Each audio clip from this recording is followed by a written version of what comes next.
మేమమ్మా దుర్గా అశోకతమ్మం కాడే కొట్లు తీసారమ్మా. 8 నెలలు అయింది. 8 నెలలు కలెక్టర్ గారు పెట్టాము, కార్పొరేటర్ గారి దగ్గరికి వెళ్ళాము, మున్సిపల్ ఆఫీస్కి వెళ్ళాము. అందరి దగ్గరికి వెళ్ళినా కూడా గుడి మీద ఆయన దగ్గరికి వెళ్ళాము. అందరి దగ్గరికి వెళ్ళినా కూడా ఎవరు కూడా ఆయన దగ్గరికి వెళ్ళండి, ఈయన అంటున్నాడు, ఈయన దగ్గరికి వెళ్ళండి, ఆయన అంటున్నాడు. ఏది మాకు దారి చూపించలేదు. మాకు ఇంటికాడ గడవడం కష్టం అయిపోయింది. నా మొగుడు కూడా పోయడం మందులు లేక. నెల రోజుల నుంచి ఇలా మూడు తెచ్చిన దానిలో లేకుండా నెల రోజుల నుంచి అందరి దగ్గర తిరుగుతున్నారు. ఎవరు కూడా ఏది ఒక దారి చూపించలేదు మాకు. కుక్కల్లా తిరుగుతున్నాం కానీ అసలు మరి ఏంటి అది మున్సిపాలిటీ. మేము 20 సంవత్సరాల నుంచి ఉన్నాం. ఎవరు గడ్డి రాంది ఇప్పుడు ఈ రోజు గడ్డి వచ్చిందా?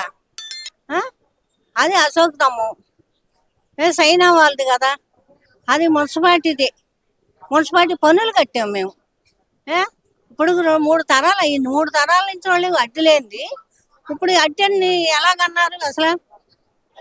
ఇప్పుడు ఇంతకాలం లేనిది ఇప్పుడు మా అత్త అమ్మింది, మా అత్త వాళ్ళు అమ్మారు, మా పిల్లలు అమ్మారు, మేము అమ్మాం. ఏదో 4 బొమ్మలు అమ్ముకున్నాం, మేము బయటకు వచ్చాం. ఎవరికన్నా ఎక్కడో జరిగిన కాడ తీసేస్తుంది. జరిగిన కాడ వదిలేసి జరగని కాడ అమ్మ బాబు అని వచ్చిన వాళ్ళు పాల డబ్బులు అమ్ముకున్న వాళ్ళు మమ్మల్ని మా పట్ల కొట్టడం ఎందుకు? వాటి మీదే ఆధారపడడం. మాకు షుగర్లు, బీపీలు, అద్దెలు కట్టుకోవాలి. ఇంటికి వెళ్ళి సోడ బియ్యం తెచ్చుకోవాలి. మేము ఆస్తులు అంతస్తులు సంపాదించుకునే వాళ్ళు అయితే ఇప్పుడు 8 నెలల నుంచి మేము ఎందుకు పోరేస్తాం? పోదా పోనీ మున్సిపాలిటీ కొట్లు పోయినాయి అని అనుకుని వదిలేస్తాంగా. మాది ఏ గత్యంతరం లేకేగా ఇక్కడ ఉన్నాం. ఏమా ఏది లేకే కదా. మాకు ఎవరు సమాధానం ఏమి ఇవ్వలేదు. ఇక్కడికి 4 సార్లు వచ్చాం. మేము 5 అర్జీలు పెట్టాం. ఇప్పుడు 5వది కూడా పెడుతున్నాం. పెట్టాం చేతులు పట్టుకుని కూడా వచ్చాం. ఎంఆర్ఓ గారి ఏం లేదు సార్, మేము అమ్మవారి గుడి దగ్గర దాదాపు 50 సంవత్సరాల నుండి బతుకుతున్నాం. దాదాపు 40 షాపులు సార్ మా ఘాట్ రోడ్డు. 40 షాపుల మీద 250 కుటుంబాలు బతుకుతున్నాం. గత 50 సంవత్సరాలు బతుకుతున్నాం. మేము ఎప్పుడు అభివృద్ధికి కానీ దేనికి కానీ ఎటువంటి మేము అడ్డుపడలేదు సార్. మొన్న సేనా నాయక్ గారు ఈవోగా వచ్చినాక ఆయన వచ్చి దాదాపు 4 నెలలు 3 నెలల తర్వాత మా షాపులు అడ్డమని చెప్పేసి జూన్ 28వ తారీఖున తొలగించారు సార్. గంట కూడా టైం అవ్వలేదు సార్. 1 గంటకు వచ్చారు, సాయంత్రం 5ంటికల్లా మా నోటీసులు ఇవ్వకుండా సాయంత్రం 5ంటికల్లా తొలగిస్తారు. ఏంటని అయితే మీరు పైనుండి వచ్చింది ఆర్డర్ అనేసి ఒకరి మీద ఒకరు ఈవో గారిని అడిగితే కమిషనర్ గారు, మున్సిపల్ కమిషనర్ అడగమంటారు, కమిషనర్ గారు చెప్పమంటే కలెక్టర్ గారు కలవమంటారు. అలాగని అందరికీ అర్జీలు ఇచ్చి తిరుగుతూనే ఉన్నాం సార్. పవన్ కళ్యాణ్ గారిని కలిసాం, సీఎం చంద్రబాబు నాయుడు గారికి కలిసాం, లోకేష్ గారిని కలిసాం. అందరినీ కలుస్తున్నాం, అర్జీలు పెట్టి పేపర్లు ఇచ్చి వచ్చాం. డైరెక్ట్గా అయితే మమ్మల్ని ఎవరు స్పందించట్లేదు. ఇప్పుడు దాదాపు 8 నెలలు అయిపోయింది సార్. తిరుగుతూనే ఉన్నాం కానీ మాకు ఎవరు ఎటువంటి న్యాయం అనేది ఎవరు చేయట్లేదు సార్. కనీసం ఈఓ గారి దగ్గరికి వెళ్ళా కనీసం నాకు సంబంధం లేదు, వేరే కేసు నేను చిన్న కలండి అలాగని చాలా మందిని కలుస్తూనే ఉన్నాం కానీ ఎవరికి మాకు స్పందించట్లేదు. న్యాయం అనేది జరగట్లేదు. చాలా మంది 250 కుటుంబాలు రోడ్డు పాలు అయిపోయి తిరుగుతున్నాం సార్. ఎటువంటి ఆదాయం లేక నానా బాధలు పడతాం. చాలా పేదవాళ్ళం సార్. మేము చాలా బాధపడుతున్నాం. రోడ్డు మీద తిరుగుతూనే ఉన్నాం. సొంత ఇల్లు లేవు, అద్దెంట్లో ఉండి అందరూ పిల్లలు దాని మీద వచ్చే ఆదాయంతోనే మేము పిల్లలు చదివించుకోవడం, జీవనం సాగిస్తున్నాం సార్. కానీ ఎవరు మాకు స్పందించట్లేదు. ఒకరి మీద ఒకరు చెప్పుకుంటూ తిరుగుతూనే ఉంటున్నాం కానీ ఎవరు ఎటువంటి న్యాయం అనేది జరగలేదు సార్. నారా లోకేష్ బాబు గారని, సీఎం గారని, మన పవన్ కళ్యాణ్ గారని మమ్మల్ని స్పందించి మాకు న్యాయం చేస్తారని మేము కోరుకుంటున్నామండి. మాకు త్వరగా న్యాయం చేయండి. మేము అందరి దగ్గర తిరిగాము, పెట్టాము, వచ్చాము, మీ దగ్గర అందరి దగ్గరకు వచ్చాము కానీ మా ఎవరు స్పందించలేదు. ఇప్పటికైనా స్పందించండి.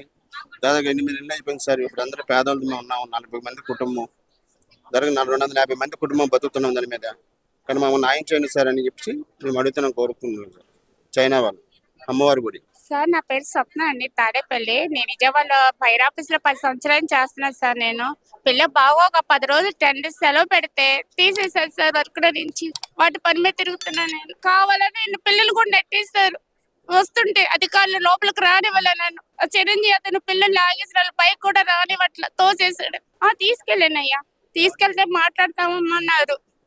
వాళ్ళు వచ్చారు, ఏ విషయం తెలియలేదు. అయ్యగా నాకు సమాధానం చెప్పలేదు, కనుక్కుందామని వచ్చానయ్యా. మరి నా జీవనం నాకు కావాలి, నాకు బతకడం కూడా ఒక అమ్మ నాకు చనిపోయింది, మా ఆయన లేడు, పిల్లలు పోషించుకోవాలి, చాలా ఇబ్బంది పడుతున్నానండి. అండి నా పేరు రాజు, మా చివరిపాడు ఎన్టీఆర్ జిల్లా సార్. పక్షవాతం కాళ్ళు చేయి రెండు పోయినాయి, ఎడం చేయి ఎడం కాళ్ళు. పెన్షన్ కోసం వచ్చాను, ఇప్పుడు అప్లికేషన్ పెట్టామండి. కలెక్టర్ గారు ఆఫీస్ వచ్చి 4 ఏళ్ళు అప్లికేషన్ పెట్టామండి. మాది కౌలూరు గ్రామం అండి, జీకొండూరు మండలం. పంచాయతీ ప్లాన్ అప్రూవ్డ్ ఇచ్చి అదట్టి పంచాయతీ సెక్రటరీకి లేకపోయినా ప్లాన్ అప్రూవ్డ్ ఇచ్చి పంచాయతీలో ప్లాన్ అప్రూవ్డ్ ఇచ్చేసి సిఆర్డీఓ లేకుండా ఆయనే స్టాంప్ వేసేసి ఎటువంటి రిసిప్ట్లు ఇవ్వకుండా చేస్తున్నాడని నేను ఇప్పటికి 3-4 సార్లు పెట్టినా కానీ అది దాని మీద సరైన రిప్లై ఇవ్వకుండా పీజీఆర్ఎస్ క్లోజ్ చేస్తున్నారండి. అందుకే కలెక్టర్ గారిని కలవడానికి వచ్చానండి. లేదండి, ఇప్పుడు 3 సార్లు వచ్చానండి. ఎంక్వైరీ చేయమని అన్నారు, అన్నా కానీ డిపిఓ గారు అదిగో ఇదిగో అంటున్నారు, కానీ దీని మీద సరిగ్గా సరైన రిప్లై సాటిస్ఫై అయ్యే రిప్లై ఇవ్వలేదు. అందుకే మళ్ళీ వచ్చానండి, ఇది 4వ సారి అండి రావటం కూడా. నేను మరి స్పందన పెట్టడం వల్ల ఏమన్నా ఇంప్రూవ్మెంట్ కనిపిస్తుంది? పని అయిందంటారు ఇప్పుడు అక్కడ రావడం వల్ల? అదే కొద్దిగా సన్నగిలుతుందండి. ఇప్పుడు 4 సార్లు వచ్చానండి నేను. కొద్దిగా 4 సార్లు మేము కొండపల్లి నుంచి 25 కిలోమీటర్ల నుంచి రావటం అంటే మా పరిస్థితి కూడా అర్థం చేసుకోవాలి. రావడం వల్ల ఛార్జీలు వేసినప్పుడు పని అవుతుందండి. కానీ కాదు, పని అవ్వాలనే కోరుకుంటున్నాము. మరి ఎందుకని కలెక్టర్ గారు అయితే బాగానే స్పందిస్తున్నారు.